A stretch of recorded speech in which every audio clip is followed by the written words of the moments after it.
السلام علیکم ورحمۃ اللہ وبرکاتہ۔ نحمدہ ونصلی ونسلم علی رسولہ الکریم، اما بعد فاعوذ باللہ من الشیطان الرجیم، بسم اللہ الرحمن الرحیم۔ قال اللہ تبارک وتعالی فی شأن حبیبہ ان اللہ وملائکتہ یصلون علی النبی یا ایہا الذین آمنوا صلوا علیہ وسلموا تسلیما، اللہم صل علی سیدنا وشفیعنا وحبیبنا ونبینا ومولانا محمد وعلی آل سیدنا ومولانا محمد وبارک وسلم۔ محترم و مکرم ناظرین کرام، اللہ تبارک و تعالی کا فضل و کرم ہے کہ اس نے ہم سب کو پیارے آقا جناب محمد الرسول اللہ صلی اللہ علیہ وسلم کا امتی بنایا اور اس بابرکت امت میں پیدا ہونے کا فخر عظیم عطا فرمایا، الحمدللہ۔ ناظرین کرام، اللہ تبارک و تعالیٰ کی حول و قوت سے ہم نے سرکار دو عالم صلی اللہ علیہ وسلم کے معجزات پر اور آپ کے کمالات اور خصائص پر چند ایپیسوڈز بنانے کا ارادہ کیا تھا۔ اسی سلسلے میں یہ ہمارا تقریباً 11واں ایپیسوڈ ہے۔ محترم ناظرین کرام، اس ایپیسوڈ میں ہم سرکار دو عالم صلی اللہ علیہ وسلم کے حیران کر دینے والے معجزے کو ذکر کریں گے، جس کو معراج النبی صلی اللہ علیہ وسلم کہا جاتا ہے، یعنی سرکار دو عالم صلی اللہ علیہ وسلم کو جو اللہ تبارک و تعالیٰ نے معراج کرایا، رات کے کچھ حصے میں کچھ سیکنڈز میں اللہ تبارک و تعالیٰ نے سرکار دو عالم صلی اللہ علیہ وسلم کو مسجد حرام سے مسجد اقصیٰ تک سیر کرایا، پھر وہاں سے آسمانوں تک، پھر وہاں سے سدرۃ المنتہا تک، پھر وہاں سے جہاں تک اللہ تبارک و تعالیٰ کو منظور تھا وہاں تک سیر کرایا، اور پھر اللہ تبارک و تعالیٰ نے سرکار کو اپنا دیدار کرایا، اور پھر آن کی آن میں سرکار دو عالم صلی اللہ علیہ وسلم سفر ختم کر کے واپس مکہ مکرمہ کو تشریف لا چکے۔ تو یہ حیران کر دینے والا تاریخی واقعہ، اس واقعے کو ہم چند ایپیسوڈز میں ذکر کریں گے۔ یوں تو یہ واقعہ قرآن پاک میں تقریباً 5 مقامات پر ذکر ہوا ہے، اور احادیث تو بھرے ہوئے ہیں اس واقعے کے متعلق۔ صرف بخاری شریف میں 11 مرتبہ اس واقعے کو ذکر کیا گیا، مختلف صحابہ سے اور مختلف راویوں سے اس واقعے کو تقریباً صرف بخاری میں 11 مرتبہ ذکر کیا گیا، اور بھی دوسری احادیث کی کتابوں میں اس واقعے کو ذکر کیا گیا۔ ہم اس ایپیسوڈ میں صرف قرآن پاک کی سورہ بنی اسرائیل کی پہلی آیت کی روشنی میں اس واقعے معراج کو سمجھنے کی کوشش کریں گے۔ اللہ تبارک و تعالیٰ قرآن پاک میں ارشاد فرماتا ہے، اعوذ باللہ من الشیطان الرجیم، سبحان الذی اسری بعبدہ لیلا من المسجد الحرام الی المسجد الاقصی الذی بارکنا حولہ لنریہ من آیاتنا انہ هو السمیع البصیر۔ اللہ تبارک و تعالیٰ ارشاد فرماتا ہے، پاک ہے وہ ذات جس نے اپنے بندے جناب محمد الرسول اللہ صلی اللہ علیہ وسلم کو رات کے کچھ حصے میں مسجد حرام سے مسجد اقصیٰ تک سیر کرایا۔ آپ غور کیجئے، واقعہ سرکار دو عالم صلی اللہ علیہ وسلم کے معجزے کا ہو رہا ہے اور بیان سرکار کے معراج کا ہو رہا ہے، لیکن اس واقعے کی ابتدا اور اس بیان کی ابتدا اللہ تبارک و تعالیٰ اگر کر رہا ہے تو اپنی تعریف سے کر رہا ہے، اور کہتا ہے سبحان الذی، وہ ذات پاک ہے جو اپنے پیارے بندے کو لے گئی۔ اللہ تبارک و تعالیٰ اپنی ذات سے اس واقعے کو شروع کرنے کا راز یہ بتلانا چاہتا ہے کہ اے لوگو، یہ معراج کا واقعہ ایک ایسا حیران کن واقعہ ہے کہ عقل حیران ہو جاتی ہے، سائنس حیران ہو جاتی ہے، ساری دنیا حیران ہو جاتی ہے کہ آخر کیسے سرکار دو عالم صلی اللہ علیہ وسلم رات کے کچھ حصے میں مسجد حرام سے مسجد اقصیٰ کو گئے، اور پھر وہاں سے آسمانوں پہ تشریف لے گئے، پھر وہاں سے سدرۃ المنتہا، پھر وہاں سے لامکان تک آپ سیر کیے، اور یہ سارا کا سارا واقعہ، یہ سارا کا سارا وقت جو گیا، صرف تھوڑے سے وقت میں سرکار نے یہ سارا سفر طے کر دیا۔ یہ آخر کیسے ہو گیا؟ لوگ جب اس پر اعتراض کرنا چاہیں اور اس پر انگلیاں اٹھانا چاہیں، اور سرکار کو ایک عام انسان سمجھ کر، ایک ہماری طرح معمولی انسان بتا کر سرکار کی شان میں گستاخی کرنا چاہے اور اس واقعے کا انکار کرنا چاہے، تو اللہ تبارک و تعالیٰ نے اس واقعے کے انکار کا جو موقع تھا اللہ نے اس کو بند کر دیا، اور اس واقعے کا ذکر اللہ نے سبحان سے کیا، اور لوگوں کو بتا رہا ہے کہ اے لوگو، تم سرکار کے مقام کو نہیں مانتے، سرکار کے مرتبے کو نہیں مانتے تو کوئی بات نہیں، کم سے کم میری قدرت کو تو مانو، مجھ میں تو اتنی قدرت ہے کہ میں اپنے ایک بندے کو لے جا سکتا ہوں۔ سبحان الذی، میں اس واقعے کا ذکر اپنے ذکر سے کر رہا ہوں، اور تم کو یہ بتا رہا ہوں کہ سرکار خود معراج میں نہیں گئے بلکہ میں نے سرکار کو لے گیا۔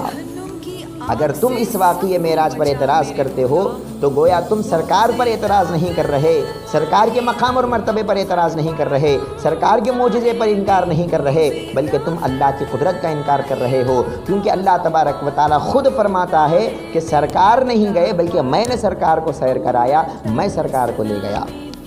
تو سبحان میں یہ حکمت تھی، اللہ تبارک و تعالیٰ نے اس کے انکار کے سارے راستے بند کر دیے اور کہا کہ لوگو، تم اس پر حرف اعتراض نہ جتاؤ، یہ نہ کہو کہ سرکار نہیں جا سکتے، سرکار میں وہ استطاعت نہیں کہ سرکار جا سکے، اگر تم سرکار کے مقام کو نہیں مانتے تو کوئی بات نہیں، کم سے کم میری قدرت کو تو مان لو، مجھ میں تو اتنی طاقت ہے کہ میں سرکار کو لے جا رہا ہوں۔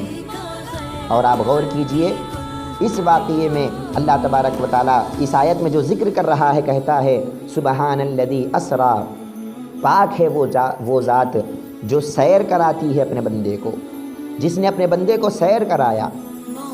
سیر کرنے کا مطلب کیا ہوتا ہے؟ سیر کرنے کا مطلب یہ ہوتا ہے کہ جب بندہ سیر کرنے جاتا ہے تو ساری چیزوں کا مزہ لیتا ہے، سفر کا لطف حاصل کرتا ہے اور ساری چیزوں کو غور سے دیکھتا ہوا جاتا ہے۔ تو اللہ بتلانا یہ چاہتا ہے، یہ رات کے تھوڑے سے حصے میں جو سرکار تشریف لے گئے، یہ نہیں کہ براق پہ بیٹھے اور ایک سیکنڈ میں مسجد حرام سے مسجد اقصیٰ کو چلے گئے تو راستے میں کچھ نہیں دیکھا، نہیں، راستے میں آپ نے سارے کمالات کو دیکھا، اللہ کی ساری تجلیات کو دیکھا، راستے میں کئی واقعات ایسے نمودار ہوئے، اور سرکار دو عالم صلی اللہ علیہ وسلم سارے عجائبات کو دیکھتے ہوئے گئے، اللہ کی ساری قدرت کو دیکھتے ہوئے گئے، اور یہ سیر تھا۔ مطلب یہ کہ ایک سیکنڈ میں جانا آنا تو ہوا، لیکن اس کا مطلب یہ نہیں کہ صرف جا کے آ گئے، راستے میں کچھ نہیں دیکھا، نہیں، بلکہ راستے کے تمام لطف کو، سفر کے تمام عجائبات کو آپ دیکھتے رہے اور اس سے لطف اندوز ہوتے رہے، اور آپ نے سارے عجائبات کو اللہ کے دیکھا اور پھر آن کی آن میں دیکھا اور پھر واپس بھی تشریف لا گئے۔ یہ سرکار دو عالم صلی اللہ علیہ وسلم کا معجزہ ہے۔ پھر اللہ آگے ارشاد فرماتا ہے من المسجد الحرام الی المسجد الاقصیٰ، ہم نے مسجد حرام سے مسجد اقصیٰ کو سرکار کو لے گیا، سرکار کو سیر کرایا۔ اب یہاں پر غور کرنے والی بات یہ ہے، جب سرکار کو معراج کرانا تھا، آسمانوں پہ لے جانا تھا، تو ڈائریکٹ مکے سے بھی تو لے جا سکتے تھے، مسجد اقصیٰ کو لے جانے کی کیا حکمت ہے؟ مسجد حرام سے بھی تو مسجد حرام سے بھی تو آسمانوں میں اٹھا سکتے تھے، مسجد اقصیٰ کو لے جانے کی حکمت کیا ہے؟ تو اس میں علماء کرام فرماتے ہیں کہ مسجد اقصیٰ کو لے جانے کی یہ حکمت تھی کہ جب سرکار دو عالم صلی اللہ علیہ وسلم معراج سے واپس آئے اور لوگوں کے سامنے جب واقعہ ذکر کیا معراج کا، کافروں نے ماننے سے انکار کر دیا اور کہا کہ اگر آپ معراج میں گئے ہیں تو اس کی کچھ نشانیاں بتلائیے۔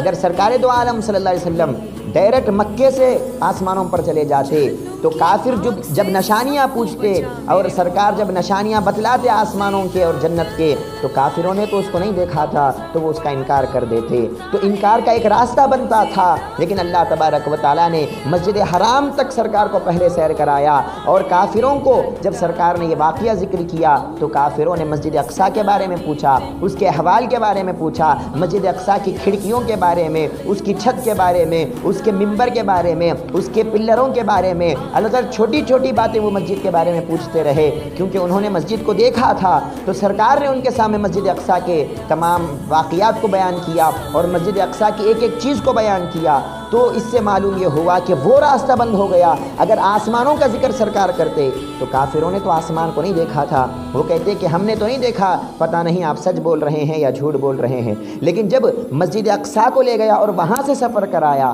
تو جب کافروں کے سامنے مسجد اقصیٰ کی ایک ایک چیز کا ذکر کیا جا رہا ہے تو لا محالہ ان کو ماننا پڑا کہ واقعی سرکار نے رات کے کچھ حصے میں سفر کیا ہے۔ تو ایک تو یہ حکمت تھی کہ کافروں کا جواب دینا تھا،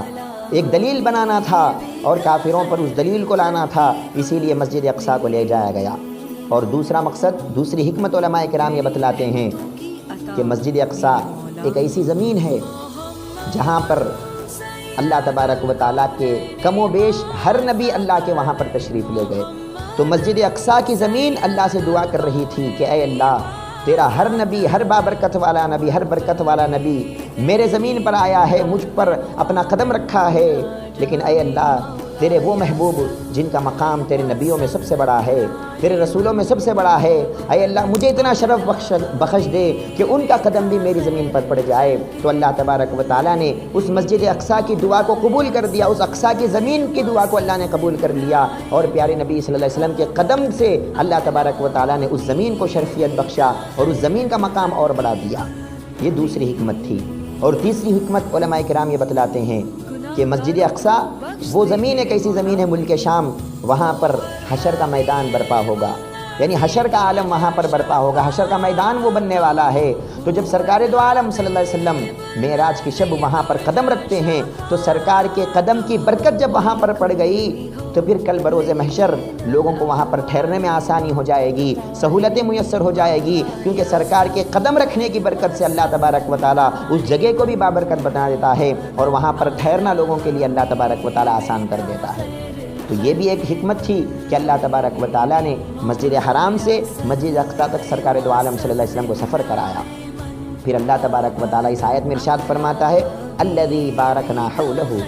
ہم نے پیارے نبی صلی اللہ علیہ وسلم کو مسجد حرام سے مسجد اقصیٰ تک سفر کرایا۔ اور مسجد اقصیٰ کون سی مسجد ہے؟ اللہ اس کی صفت بیان کرتا ہے اور کہتا ہے الذی بارکنا حولہ،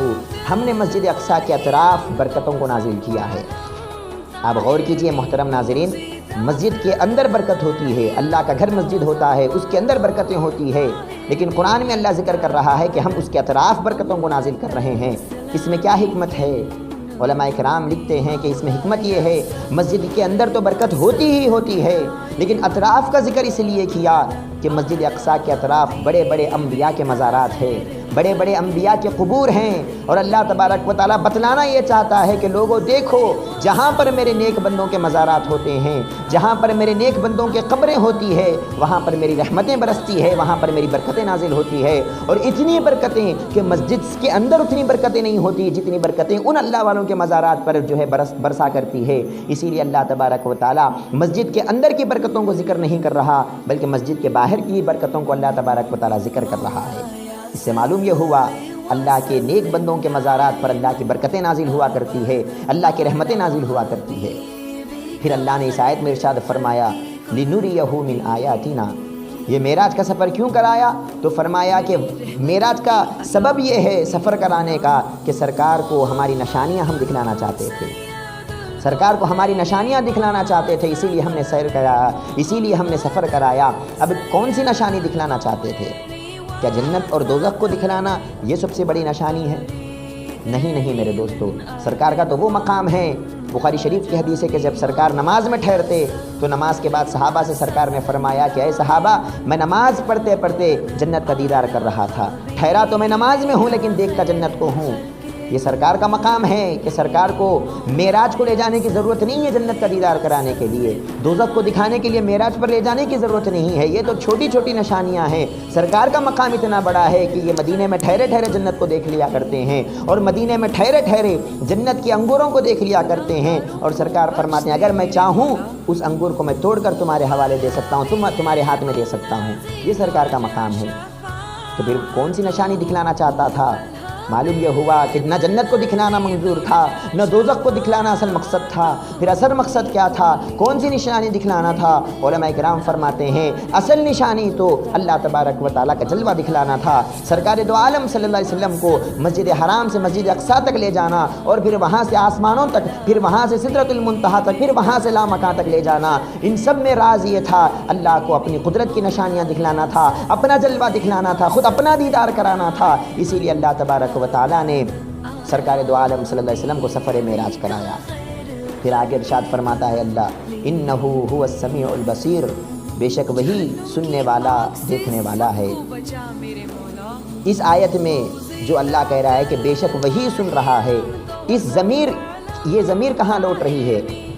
اگر یہ ضمیر ہم سرکار کی طرف لوٹائیں تو معنی یہ ملتا ہے کہ رسول پاک صلی اللہ علیہ وسلم جب سفر کر رہے تھے بے شک سرکار ہی دیکھ رہے تھے، سرکار ہی سن رہے تھے، یعنی کوئی یہ نہ سمجھے کہ ایک آن کی آن میں سفر ہو گیا تو سرکار نے کچھ نہیں دیکھا، سرکار نے کچھ نہیں سنا، نہیں، سرکار کا یہ مقام ہے، آن کی آن میں سفر کیا لیکن سب کچھ دیکھا اور سب کچھ سنا۔ اور اگر اس کی ضمیر اگر اللہ کی طرف لوٹا دیں تو معنی یہ ہوگا انہ هو السمیع البصیر، بے شک اللہ ہی سننے والا دیکھنے والا ہے۔ مطلب یہ ہے کہ معراج کے سفر میں جو واقعات ہو رہے ہیں اس کو اللہ تبارک و تعالیٰ خود مشاہدہ کر رہا ہے، اس کو اللہ دیکھ بھی رہا ہے، سرکار کے احوال کو سن بھی رہا ہے اور دیکھ بھی رہا ہے، اور اللہ تبارک و تعالیٰ خود سرکار کے ساتھ ہے۔ معراج میں جب اللہ تبارک و تعالیٰ نے سرکار کو بلایا تو اس طرح نہیں کیا کہ خود عرش پہ رہا اور سرکار کو جبرائیل کے ساتھ بلایا، نہیں، جبرائیل بھی ساتھ تھے اور اللہ تبارک و تعالیٰ بھی سرکار کے ساتھ تھا۔ اللہ کو صرف عرش تک محدود نہ رکھو، اللہ اس آیت میں درس دے رہا ہے کہ مجھے عرش تک محدود رکھنے والوں سن لو، میں صرف عرش تک محدود نہیں ہوں بلکہ میں سرکار کے ساتھ سفر کر رہا ہوں۔ اسی لیے کہا سبحان الذی اسریٰ، پاک ہے وہ ذات جو سفر کرایا، مطلب یہ ہے کہ سفر کرانے والا خود ساتھ تھا۔ اسی لیے کہا بلانے آئے تھے جبرائیل لیکن ساتھ وہ خود تھا۔ ہمارے دادا پیر غوثی شاہ سرکار علیہ رحمت و رضوان ارشاد فرماتے ہیں بلانے آئے تو جبرائیل تھے لیکن ساتھ اللہ تبارک و تعالیٰ خود تھا۔ یہ بھی اس آیت سے ایک نقطہ نکلتا ہے۔ الغرض میرے دوستو، یوں تو اس آیت سے بے شمار نکات نکلتے ہیں اور بے شمار باتیں ہم کو سمجھ میں آتی ہیں، راز کی باتیں، لیکن وقت کی کمی کی وجہ سے میں یہاں پر روک رہا ہوں۔ تو ہم کو فخر اس بات پر کرنا چاہیے اللہ تبارک و تعالیٰ نے اتنا عظیم الشان نبی ہم کو عطا کیا جو آن کی آن میں سفر معراج کرتے ہیں اور آن کی آن میں مسجد حرام سے مسجد اقصیٰ کو جاتے ہیں، وہاں سے اللہ کا دیدار بھی کرتے ہیں اور پھر واپس آن کی آن میں تشریف بھی لا لیتے ہیں۔ اتنے بابرکت نبی جب ہم کو ملے، اتنے عظیم الشان نبی ملے، ہم کو فخر ہونا چاہیے کہ ہم غلام محمد الرسول اللہ ہے، ہم ایسے نبی کی امتی ہیں جو اللہ تبارک و تعالیٰ کا دیدار کرتے بھی ہیں اور لوگوں کو بھی کراتے ہیں۔ ہم انشاءاللہ آئندہ ایپیسوڈ میں اور دوسرے ایپیسوڈ میں ہم دیکھیں گے، سنیں گے کہ اللہ تبارک و تعالیٰ نے کیا کیا عجائبات سرکار کو بتلایا اور کیا کیا معراج کے سفر میں نکات ہوئے اور کیا کیا راز کی باتیں ہوئی۔ ہم انشاءاللہ اس کو بیان کریں گے۔ اللہ تبارک و تعالیٰ ہم سب کو توفیق عطا فرمائیں اور اللہ تبارک و تعالیٰ ہم سب کو سرکار دو عالم صلی اللہ علیہ وسلم کی سچی اور پکی غلامی نصیب کرے اور سرکار کے اسوے اور سرکار کے طریقے پر اللہ تبارک و تعالیٰ ہم سب کو چلنے کی توفیق عطا فرمائے۔ وما علینا الا البلاغ۔ السلام علیکم ورحمۃ اللہ وبرکاتہ۔